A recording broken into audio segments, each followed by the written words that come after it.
প্রত্যেকটা ওয়াইফকে বলবো, যদি আপনি আপনার স্বামীর সঙ্গে আজীবন কাটাতে চান, যদি আপনি চান যে আপনার হাজবেন্ড আপনাকে আজীবন ভালোবাসুক, যদি আপনি চান আপনার হাজবেন্ড আজীবন আপনার প্রতি আসক্ত হয়ে থাকুক, আমি আপনাকে 5টা পয়েন্ট বলছি। এই 5টা পয়েন্টে স্বামীকে কখনো লাঞ্ছিত করবেন না, কখনো আঘাত করবেন না, কখনো কটাক্ষ করে কথা বলবেন না। এই বাজে শব্দ, এই বাজে বিষয় স্বামীর সামনে কখনো মেনশন করবেন না। যদি আপনি আমার দেওয়া এই 5টা টিপস অ্যাপ্লাই করতে পারেন, আপনার সাংসারিক জীবনকে সুখী করে দিবে একজন, বলেন সবাই, তিনি কে? 5টি বিষয়ে কথা বলার পূর্বে হাজব্যান্ডের ব্যাপারে খুবই কেয়ারফুল। নাম্বার 1, একজন ওয়াইফ হিসেবে কখনো আপনি আপনার স্বামীর ফাইন্যান্সিয়াল স্টেটাস অর্থাৎ অর্থনৈতিক অবস্থান নিয়ে যেই মেয়ে স্বামীকে কটাক্ষ করে, বিশ্বাস রাখেন সেই মেয়েকে কখনো তার স্বামী কলিজার থেকে, মন থেকে ভালোবাসতে পারে না। ঠিক কিনা বলেন? একজন স্বামী যখন বাহিরে কাজ করে বাসায় ফিরে আসে, সে একা ফিরে আসে না, অনেক প্রেশার নিয়ে, অনেক চাপ নিয়ে, বাসার চাপ, কাজের চাপ, বসের চাপ, অফিসের চাপ, প্রেশার, এই সব কিছু নিয়ে ক্লান্তি মাখা মুখ নিয়ে সে বাসায় প্রবেশ করে। আর আপনি এসে শুরু করলেন, তোমার ইনকাম এত কম কেন? এই কয় টাকা দিয়ে আমরা চলবো কেমনে? ট্যুর করবো কেমনে? ওইটা কিনবো কেমনে? এই শখ পূরণ হবে কেমনে? What is this? What is this behaviour? You should support him from your heart. আপনি বলেন যে যান, আপনি বসেন, আপনার কি লাগবে আমাকে বলেন, একটু পানি দেন, যত্ন নেন, ভালোবাসা দেন। আরে যেই স্বামী আজকে 20,000 কামাই করে, আপনার ভালোবাসা পেলে, যত্ন পেলে, খাতিরদারি পেলে, আপনার হাজবেন্ড 10,000 নয়, একদিন 10 লাখ ইনকাম করে দেখাবে। ঠিক কিনা বলেন? He is not sitting idle, he is trying his best and he is limiting his cross just to make you happy. প্রত্যেক দিন স্বামীটা মাথার ঘাম পায়ে ফেলছে বউকে হ্যাপি রাখার জন্য। আমরা যারা জব করি, যারা চাকরি করি, বিজনেস করি, কাজ করি, আমরা আমাদের জন্য সব কিছু করি না, আমরা ওয়াইফের জন্য করি, আমরা সন্তানের জন্য করি। পুরুষ মানুষ মানুষকে নিঃস্বার্থ ভালোবাসতে পারে। ঠিক কিনা বলেন? So please, as a wife, you have to support your husband. স্বামীকে কখনো তার অর্থনৈতিক অবস্থান দিয়ে কটাক্ষ করতে যাবেন না। আল্লাহর হাবিব সাল্লাল্লাহু আলাইহি ওয়াসাল্লাম বলেছেন, যেই স্ত্রীর মুখের কথায় স্বামী অসন্তুষ্ট, আল্লাহর জান্নাত তার জন্য হারাম। নাউজুবিল্লাহ বলেন সবাই। এই জন্য প্লিজ আমার প্রিয় বোন, আমার শ্রদ্ধাভাজন মা, আমার রেসপেক্টেড সিস্টার, প্লিজ আপনার হাজবেন্ডকে কখনো অর্থনৈতিক অবস্থান নিয়ে কটাক্ষ করবেন না, বরং সাপোর্ট দিবেন। আল্লাহ প্রত্যেকটা মা বোনকে বোঝার তৌফিক দান করুক। আমরা সকলেই জবান খুলে পড়ছি আমিন। 2 নাম্বার, আপনার স্বামীকে কখনো তার অভ্যেস নিয়ে, তার ড্রেস নিয়ে, তার চলাফেরা নিয়ে তুচ্ছ তাচ্ছিল্য করে কথা বলবেন না। মনে করেন যে আপনার হাজব্যান্ড ম্যাক্সিমাম টাইম লুঙ্গি পরে, মনে করেন আপনার হাজব্যান্ড সবসময় হাসি খুশি থাকতে পছন্দ করে, মনে করেন আপনার হাজব্যান্ড কথা বলতে গিয়ে একটু তোতলায়, কথাটা অতটা ক্রিস্টাল ক্লিয়ার না, একটু অস্পষ্ট, মনে করেন আপনার হাজব্যান্ড অন্যদের মতো স্মার্টলি ইংরেজি বলতে পারে না, কিন্তু আপনি যদি আপনার হাজব্যান্ডের উইকনেসকে নিয়ে মানুষের সামনে ফান করেন, তাকে ক্রিটিসাইজ করেন, এটা আপনি যতই বলেন যে আমি ফান করেছি, মজা করে বলেছি, বাট এটা হিউমিলিয়েশন হয়ে যায়, এটা অবজ্ঞা হয়ে যায়। এবং আমি একটা কথা বলছি প্রত্যেকটা মেয়েকে, এটা আপনারা কলিজায় লিখে নেবেন, একজন স্বামীকে পুরো পৃথিবীর মানুষ খারাপ বললেও স্বামী ভেঙে পড়ে না, কিন্তু একজন স্বামী ঠিক তখন ভেঙে পড়ে যখন তার বাড়ির বউ তাকে মিথ্যা অবাদ দিয়ে কথা বলে। ঠিক কিনা বলেন?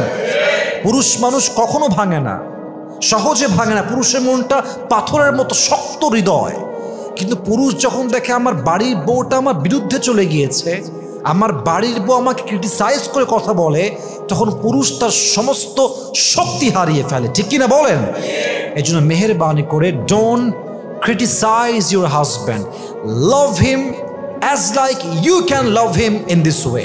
আপনার স্বামীকে এমনভাবে ভালোবাসেন যেন সে বলতে বাধ্য হয় যে আমার বউটা আমাকে যেভাবে ভালোবেসেছে আর যেমনি যত্ন করে, পৃথিবীতে এমন কোনো নারী জন্মগ্রহণ করে নাই যেই নারী আমাকে আমার ওয়াইফের চাইতে বেশি যত্ন করতে পারবে। ঠিক কিনা বলেন? আপনার স্বামীকে কোনো অবস্থানে কোনো বিষয়ে তুচ্ছ তাচ্ছিল্য করে কথা বলবেন না। আল্লাহ প্রত্যেকটা মা বোনকে বোঝার তৌফিক দান করুক। পড়েন সবাই আমিন। 3 number, respect the profession of your husband. অনেক মেয়ে বলে যে তুমি এই চাকরি করো, তুমি এই 2 টাকার ব্যবসা করো, তোমার এই সামান্য চাকরি। এই প্রফেশনকে সম্মান না করার জন্য অনেক পুরুষ ভেঙে যায়। মাথায় রাখবেন, একটা পুরুষ ব্যবসা করছে এখন, আজকে তার প্রফিট 20,000 টাকা, জাস্ট ফর অ্যান এক্সাম্পল, কিন্তু প্রফিট তো সারা জীবন 20,000 থাকবে না, তো একদিন 20 লাখে যাবে, একদিন 20 কোটি পর্যন্ত যেতে পারে কি পারে না? আপনার স্বামী গার্ড হতে পারে, আপনার স্বামী একজন দিনমজুর হতে পারে, রাখাল হতে পারে, রিক্সা চালক হতে পারে। আপনি বলবেন যে যান, আপনি যাই করেন আপনি তো হারাম কামাই করছেন না, আপনি তো হালালে আছেন। আমরা হালাল কামাই করছি, হারাম খাচ্ছি না। আরে ভাই, কত স্বামী আছে 30 লাখ টাকা ইনকাম করে অবৈধ পথে, বাট তার বউ 30 লাখেও সুখী নয়। এবং একজন যুবক রিক্সা চালায় খায়, ইনকাম মাত্র মাসে 7,000 টাকা, 10,000 টাকা হালাল ইনকাম, বউটা খুশি, স্বামীও খুশি, ডিমান্ড কম, একে অপরকে ভালোবাসে, অল্প টাকায় সেই বরকত আছে যা 30 লাখ টাকার মধ্যে নাই। ঠিক কিনা বলেন? আপনার স্বামীর প্রফেশন নিয়ে কটাক্ষ করবেন না। মাথায় রাখবেন, work doesn't define a man but character does. মানুষের যোগ্যতা, মানুষের কাজ, এটা দিয়ে মানুষকে জাস্টিফাই করা যায় না। মানুষকে ডিফাইন করতে হলে মানুষের চরিত্র দিয়ে তাকে ডিফাইন করতে হবে। ঠিক কিনা বলেন?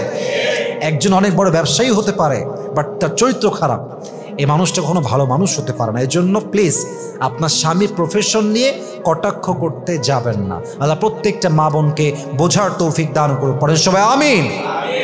4 number, it's very sensitive. It's very sensitive. I think a lot of women, they have this fault. এটা খুব বাজে একটা স্বভাব।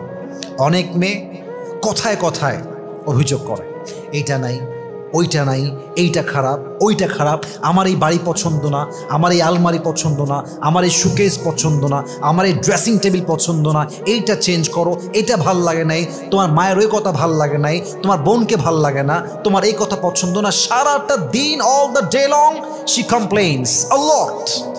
সারাদিন অভিযোগ, এইটা হবে না, এইটা চাই না, ওইটা ভাল লাগে না। এই অভিযোগের জন্য স্বামী একটা পর্যায়ে গিয়ে একদম বিরক্ত বোধ হয়ে যায়, একদম বিরক্ত হয়ে যায়, এবং এই সম্পর্ক একদিন তালাক পর্যন্ত গড়ে যায়। ঠিক কিনা বলেন?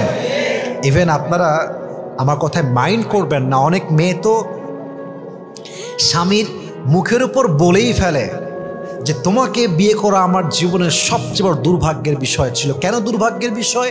খাওয়ার ঠিক নাই, আমার নতুন জামা নাই, আমার এই নাই, সেই নাই, এই জন্য দুর্ভাগ্যের বিষয়। তো লাইফ পার্টনার মানে কি হইল?